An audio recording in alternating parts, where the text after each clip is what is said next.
Hi hello welcome to ones. So ഈ സെഷനിൽ നമ്മൾ KT ക്വസ്റ്റ്യൻ പേപ്പറിൻ്റെ അതേപോലെ മാനുഫാക്ചറിങ് പ്രോസസ് എന്ന് പറഞ്ഞ സബ്ജക്റ്റിൻ്റെ MET 204 മോഡ്യൂൾ 3 ക്വസ്റ്റ്യൻസ് ആണ് നമ്മൾ ഡിസ്കസ് ചെയ്യാൻ പോകുന്നത്.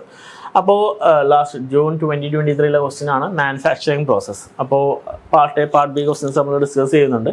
സോ അതിൻ്റെ സിലബസ് നോക്കാൻ നേരത്ത് മോഡ്യൂൾ 3 റോളിംഗ് ആണ് മെയിൻലി. റോളിംഗിൻ്റെ principal, type of rolling mills, പല ടൈപ്സ് റോളിംഗ് മിൽസ് വന്നിട്ടുണ്ട്. 2 high, 3 high, 4 high, planetary, continuous, അങ്ങനെ പല ടൈപ്പ് റോളിംഗ് മിൽസ്.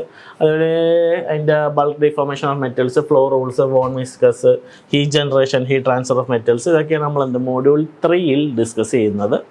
അപ്പോൾ അതിലെ ക്വസ്റ്റ്യൻസിലേക്ക് നമുക്ക് നേരെ പോവാം. So starting with part A questions. Fifth one, what is neutral point, what is the importance in rolling process. അപ്പോൾ ന്യൂട്രൽ പോയിന്റ് എന്താണെന്നാണ്. അപ്പോൾ നമുക്ക് റോളിംഗ് പ്രോസസ്സ് അറിയാം. രണ്ട് റോളേഴ്സിൻ്റെ ഇടയിൽ മെറ്റലിനെ കംപ്രസ് ചെയ്യുന്നതാണ് റോളിംഗ് എന്ന് പറഞ്ഞ പ്രോസസ്സ്. അപ്പോൾ റോളിംഗ് ഈസ് മെറ്റൽ ഫോമിംഗ് പ്രോസസ്സാണ്. രണ്ട് റോളേഴ്സ് ഓപ്പോസിറ്റ് ഡയറക്ഷനിൽ റൊട്ടേറ്റ് ചെയ്യുന്നു. അപ്പോൾ അതിൻ്റെ തിക്നെസ് എന്ന് പറഞ്ഞാൽ റെഡ്യൂസ് ചെയ്യുന്നു. അപ്പോൾ ന്യൂട്രൽ പോയിന്റ് എന്ന് പറഞ്ഞു കഴിഞ്ഞാൽ ഇപ്പോൾ നിങ്ങൾക്ക് ഇവിടെ ഒരു പോയിന്റ് കാണാം, ഇവിടെ മാർക്ക് ചെയ്തേക്കുന്നത്. സോ ന്യൂട്രൽ പോയിന്റിൽ എന്ന് പറഞ്ഞാൽ വർക്ക് വെലോസിറ്റി എന്ന് പറഞ്ഞാൽ, വർക്ക് ചെയ്യുന്ന വെലോസിറ്റി എന്ന് പറഞ്ഞാൽ റോൾ വെലോസിറ്റിനോട് ഈക്വൽ ആയിരിക്കും. ആ ഒരു പോയിന്റിലാണ് നമ്മളെന്താ ന്യൂട്രൽ പോയിന്റ് എന്ന് പറയുന്നത്. അപ്പോൾ on the side of this point എന്ന് പറഞ്ഞാൽ എന്താ, work material has velocity greater than of roll. അതേപോലെ തന്നെ ഈ സൈഡിൽ എന്തായിരിക്കും, വർക്ക് വെലോസിറ്റി കൂടുതലായിരിക്കും. അപ്പുറത്തെ സൈഡിൽ എന്തായിരിക്കും, വെലോസിറ്റി കുറവായിരിക്കും. അപ്പോൾ അത് രണ്ടും കൂടി ബാലൻസ് ചെയ്ത പോയിന്റിനാണ് നമ്മളെന്ത് ന്യൂട്രൽ പോയിന്റ് എന്ന് നമ്മളെന്താ പറയുന്നത്. ഓക്കെ, ഇനി രണ്ടാമത്തെ ക്വസ്റ്റ്യൻ ആണ് എന്ത്, explain working of planetary rolling mill with sketch. അപ്പോൾ പ്ലാനറ്ററി റോളിംഗ് മിൽ എന്ന് പറയുന്നിടത്ത് പല ടൈപ്പ് റോളിംഗ് മിൽ അറേഞ്ച്മെൻറ്റ്സ് ഉണ്ട്. എല്ലാം ഇമ്പോർട്ടൻ്റ് ആണ്. പല പ്രാവശ്യം പല രീതിയിലുള്ള ക്വസ്റ്റ്യൻസ് വന്നിട്ടുണ്ട്. ഇപ്രാവശ്യം ചോദിച്ചേക്കുന്നത് പ്ലാനറ്ററി റോളിംഗ് മില്ല. ഒരു റോളിംഗ് മേളിൽ എന്താ കുറേ സ്മോൾ റോളേഴ്സ് എന്ന് വേണേൽ പറയാം. ആ റോളിംഗ് ഒരു പ്ലാനറ്റ് പോലെ തന്നെ അല്ലേ, ചെറിയ റോൾ പോലെ ഉണ്ടാവും. സോ നമ്മൾ ഈ പ്ലാനറ്ററി റോളിംഗ് മില്ല് നോക്കുന്നത് ഇപ്പോൾ 2 ഹൈ, 3 ഹൈ, 4 ഹൈനെക്കാളും നല്ലൊരു കംപ്രഷൻ റേറ്റ് നമുക്ക് ഇനീഷ്യലായിട്ട് ഒരു തിൻ സ്ട്രിപ്പ് പോലത്തെ സാധനം നമുക്ക് എന്താ ഒരു സിംഗിൾ പാസിൽ എന്താ അച്ചീവ് ചെയ്യാം. സോ അതിൻ്റെ ഫിഗർ വരയ്ക്കുക, അതിൻ്റെ പ്രോസസ്സ് കാര്യങ്ങൾ എക്സ്പ്ലെയിൻ ചെയ്യുക. ഒരു 3 മാർക്കിൻ്റെ ക്വസ്റ്റ്യൻ ആണ്. ഓക്കെ, സോ അതാണ് planetary rolling mill. Moving on part ബിയിലേക്ക് പോവാം. Explain the various steps involved in finding out power requirement of a rolling process. ഒരു റോളിംഗ് പ്രോസസ്സിന്റെ പവർ റിക്വയർമെന്റ് ആണ്. അപ്പോൾ പവർ അപ്ലൈഡ് റോളിംഗ് മിൽ എന്ന് പറയുന്നിടത്ത് അതിന്റെ ടോർക്ക് ആ ഒരു റോൾ സ്ട്രിപ്പ് യൂസ് ചെയ്തിട്ടാണ്.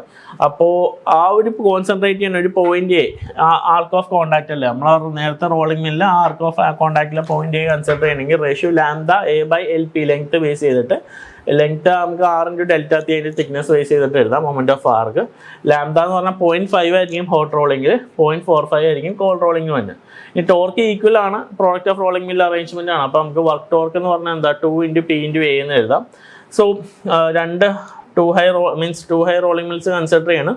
1 റെവല്യൂഷൻ്റെ കേസിൽ ലോഡ് P എന്ന് പറയുന്നത് എന്താ ഒരു സർക്കംഫറൻസ് റൊട്ടേറ്റ് ചെയ്യുന്നുണ്ട് അല്ലേ. സോ അതെന്ന് പറഞ്ഞാൽ 2πA കേസിലാണ് വന്നത്. സോ രണ്ട് റോളിംഗ് മിൽസ് പറയാൻ നേരത്തെ വർക്ക് ഡൺ എന്ന് പറഞ്ഞാൽ എന്താ 2 × 2πA × P എന്നുള്ളത് വരും. എന്ന് വെച്ചാൽ 4pπA വരും.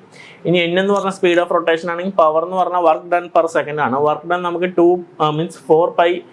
4pπA കിട്ടി ബൈ, അതിന് നമ്മൾ സെക്കൻഡിലേക്ക് കൺവേർട്ട് ചെയ്യുമ്പോൾ by 60. So power 4pπAN by 60 × 1000 kilo വാട്ടിലാണെങ്കിൽ. സോ അതാണ് P എന്ന് പറഞ്ഞാൽ അതിൻ്റെ ലോഡ്, N സ്പീഡ്, A ആ ഒരു ആർക്ക് മൊമെന്റ് ബേസ് ചെയ്യുമ്പോൾ ടോട്ടൽ പവറിൻ്റെ നമുക്ക് റിലേഷൻ കിട്ടി.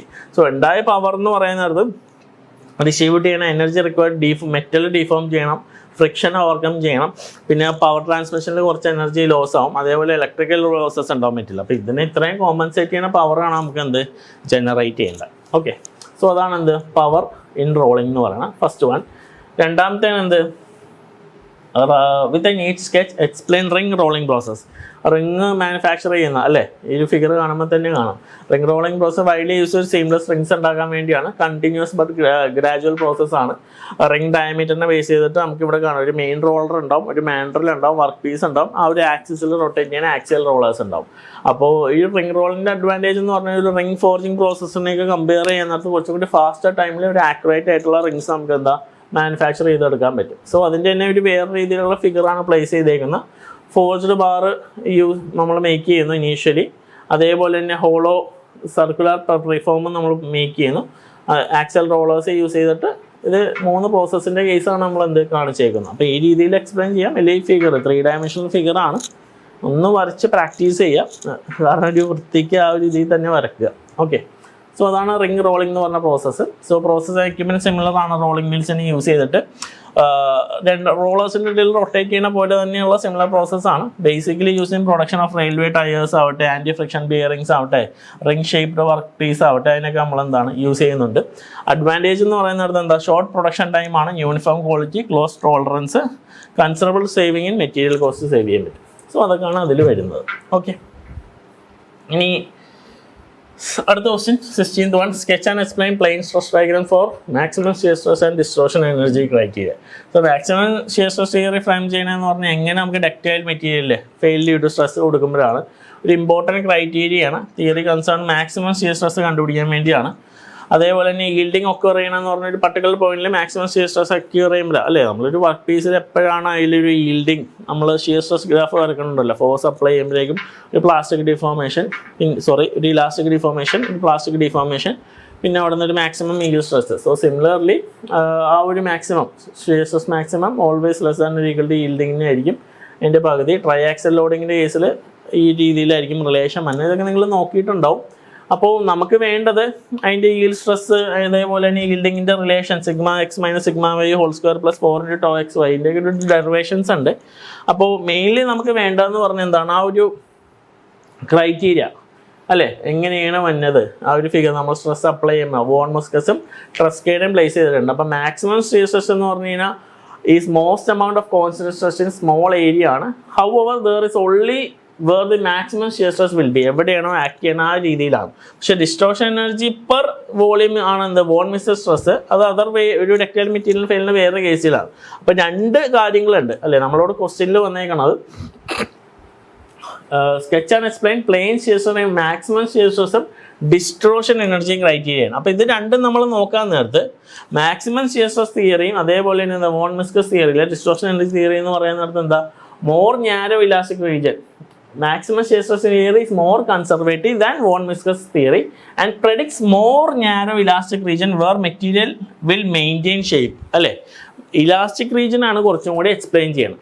ഇനി അതേപോലെ തന്നെ relying maximum shear stress theory may result in എന്താ, എഞ്ചിനീയറിംഗ് ഡിസൈൻ അൺനെസസറി അല്ലേ. മറ്റേത് നമ്മൾ കൺസിഡർ ചെയ്ത് തന്നെ എന്താ, കുറച്ച് ആഡ് ഓൺ ആയിട്ടുള്ള കാര്യങ്ങൾ നമുക്ക് എന്താ വേണ്ടി വരും എന്ന് പറഞ്ഞാൽ മെയിൻ ഡിഫറൻസ് ബിറ്റ്വീൻ രണ്ട് മെത്തേഡ്സ് എന്ന് പറയുന്നത് എന്താ, വോൺ മിസ്കസ് എന്ന് പറഞ്ഞാൽ എന്താ, maximum allowable distortion energy consider ചെയ്യണത് instead of maximum allowable shear stress. നമുക്ക് ഏറ്റവും കൂടുതൽ അപ്ലൈ ചെയ്യാൻ പറ്റില്ലേ, മാക്സിമം അപ്ലൈ ചെയ്യാൻ പറ്റിയ ഷിയർ സ്ട്രെസ്സിന് വരും എന്താ, ഡിസ്ട്രോഷൻ എനർജിയാണ് എന്ത് വോൺ മിസ്കസ് നോക്കണം. പക്ഷേ ട്രക്കാസിൽ ഒറിജിനലി എന്താണ്, മറ്റേ മീൻസ് മാക്സിമം ഷിയർ സ്ട്രെസ്സിൻ്റെ ബേസാണ് നോക്കണം. അപ്പോൾ അതിനെ ബേസ് ചെയ്തിട്ടുള്ള ഗ്രാഫ് വോൺ മിസ്കസിൻ്റെ കേസിലുണ്ട്, മാക്സിമം ആക്റ്റീനെ ബേസ് ചെയ്തിട്ടുള്ള ഗ്രാഫ്. അപ്പോൾ ഇത് വെക്കുക, അതിനനുസരിച്ച് എക്സ്പ്ലെയിൻ ചെയ്യുക, അതിൻ്റെ റിലേഷൻസ് കാര്യങ്ങളും കൂടി നോട്ട് ഡൗൺ ചെയ്താൽ എല്ലാം ഗുഡാണ്.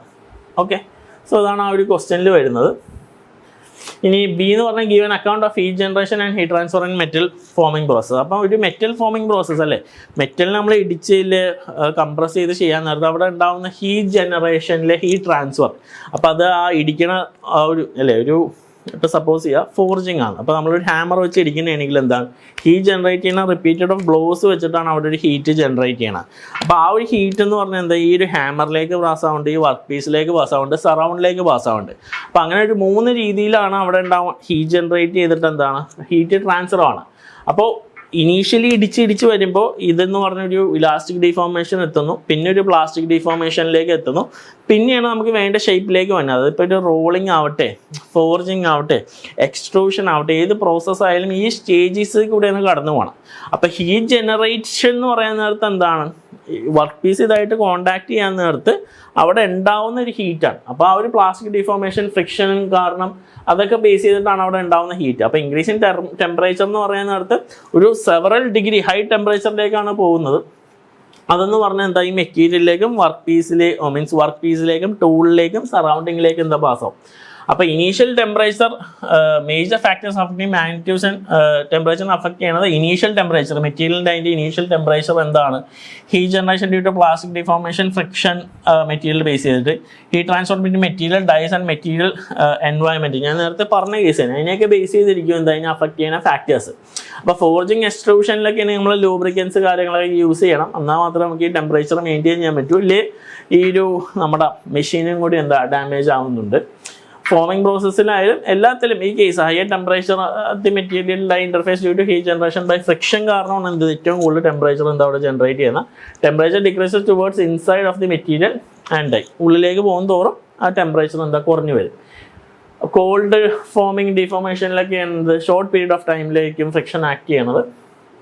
പിന്നെ continuous forming process wire drawing deformation മെറ്റീരിയലൊക്കെയാണ് എന്ത് നല്ലൊരു ടെമ്പറേച്ചർ അല്ലേ, കണ്ടിന്യൂസ് ആയിട്ട് വയർ ഡ്രോയിങ്ങിലൊക്കെ എന്ത് കണ്ടിന്യൂസ് ആയിട്ട് മോഷൻ വന്നുകൊണ്ടിരിക്കും. അപ്പോൾ അവിടെയൊക്കെ ടെമ്പറേച്ചർ എന്തായിരിക്കും കൂടുതലായിരിക്കും. അപ്പോൾ ഇൻക്രീസ് ഇൻ ടെമ്പറേച്ചർ എന്ന് പറഞ്ഞാൽ എന്താ ഡൈ ലൈഫും പ്രൊഡക്ഷൻ റേറ്റും അതിനെയൊക്കെ എന്താ ബാധിക്കും. ഓക്കെ, സോ അത്രയാണ് വരുന്നത്. സിമ്പിളാണ്, ബട്ട് സ്റ്റിൽ തിയറി ഒരുപാടുണ്ട്. അപ്പോൾ അതേപോലെ ആ വോൺ മിസ്കസ് ക്രൈറ്റീരിയൊക്കെ നിങ്ങൾ നോക്കുക. ഞാൻ ഒന്ന് റഫായിട്ട് എക്സ്പ്ലെയിൻ ചെയ്തിട്ടേ ഉള്ളൂ. അത് നിങ്ങൾ ക്ലാസ്സിൽ പഠിപ്പിച്ച റിലേഷൻസ് കാര്യങ്ങൾ വെച്ച് നോക്കുക. എന്തെങ്കിലും ഡൗട്ട്സ് കോറീസ് ഉണ്ടെങ്കിൽ ചോദിക്കുക. മറ്റൊരു സെഷനിൽ വീണ്ടും കാണാം. Till then thank you.